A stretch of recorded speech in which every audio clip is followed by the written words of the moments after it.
For you guys that are just new to this and you're just learning, cash flow is what you have left over out of your income after you have paid everything you're going to pay in a month, from debt payments to babysitting fees, everything, okay?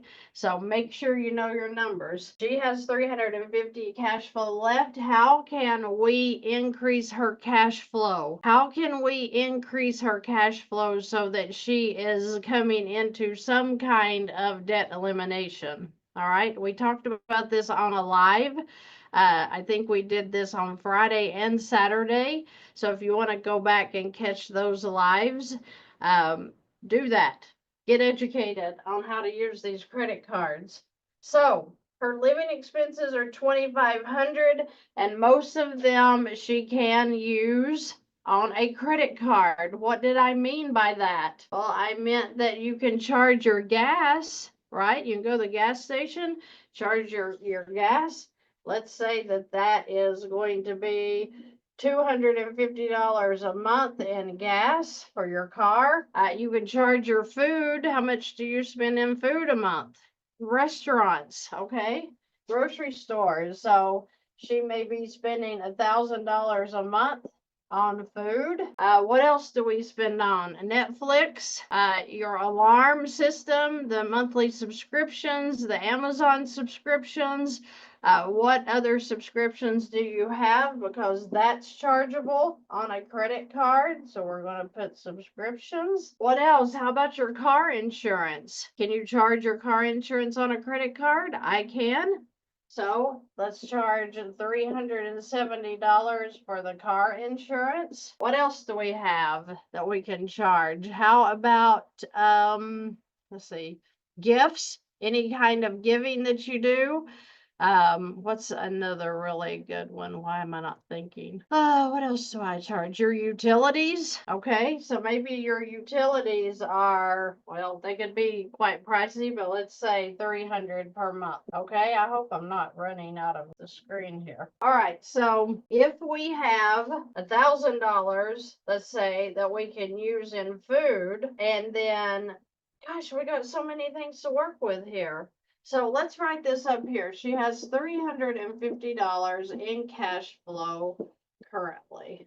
I'm going to erase this off so I can use this side again. What would prevent you from taking this credit card and charging your car insurance and utilities on it? So 370 plus 300 for utilities, that's $670. So she is going to pay $670 every month because she has to pay her electric and she has to pay her car insurance, okay? So what prevents her from taking the $670 in income and putting it into this credit card and then paying these bills when they come due throughout the month? Nothing prevents you from putting extra into your card to turn around and charge it back out later in the month. What happens when her income goes into the credit card?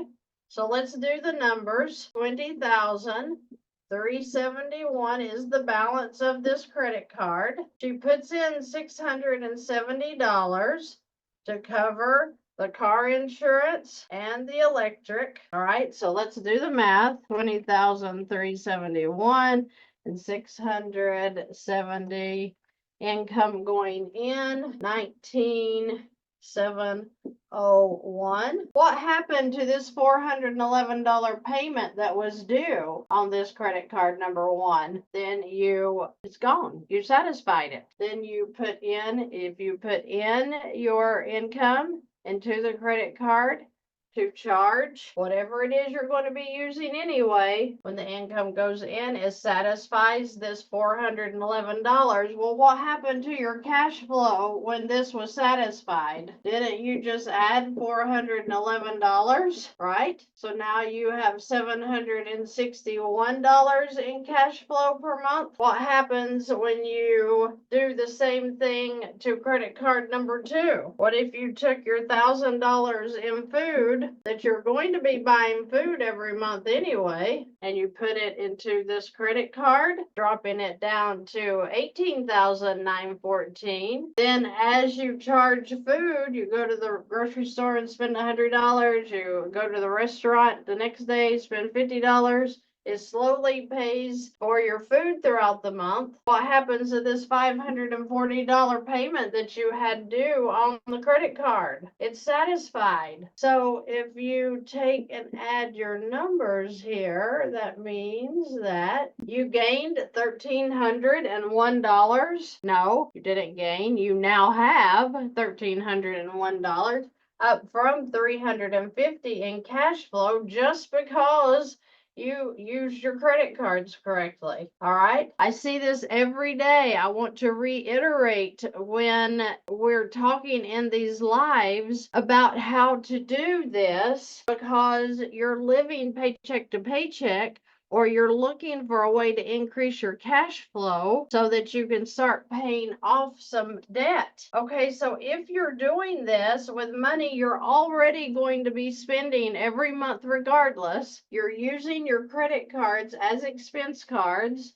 You can do the same thing with this credit card and this one, because she still has more things she can put onto a credit card. What happens is when you're gaining this cash flow, what keeps you from putting it onto this balance? So the $20,371 for credit card number 1, you put in $670 to cover your, what were we covering? The car insurance and the utilities. I'm doing this again so that you make sure you have this in your head.